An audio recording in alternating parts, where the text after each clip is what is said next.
Generative AI is here. It's already here. There is an urgency. We need to embrace rather than resist. The conversation that I have with my teams a lot around selection and assessment and the inclusion of AI is we need to stay true to our first principles. Right. So thinking about fairness, reliability and validity, because in a sense, those are the guardrails that can protect against unintended bias in the kind of war for talent, if we like to call it that. It's really important that we remain at the leading edge and we're incorporating new methodology as quickly as we possibly can. I actually am behind your campaign to scrap the CV. But there is just an argument that the CV has had its time.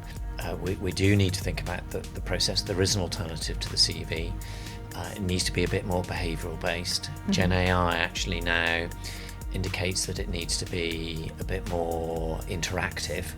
And then we have this challenge. Do we encourage candidates to use GenAI in the process? And we talked about, we've got to embrace it. You know, the cat's out the bag on this one. Everybody's using it like a calculator. I think it is true to say, as practitioners in the field, where we want to hold ourselves up to the gold standards, we need the research to be shared and publish free access research so that we can together move forward and innovate. So I think in order to prepare for that and keep pace, your research is a good starting point, because I think that there are some great takeaways there in terms of how recruiters can be really thinking about embracing rather than deterring. Yes.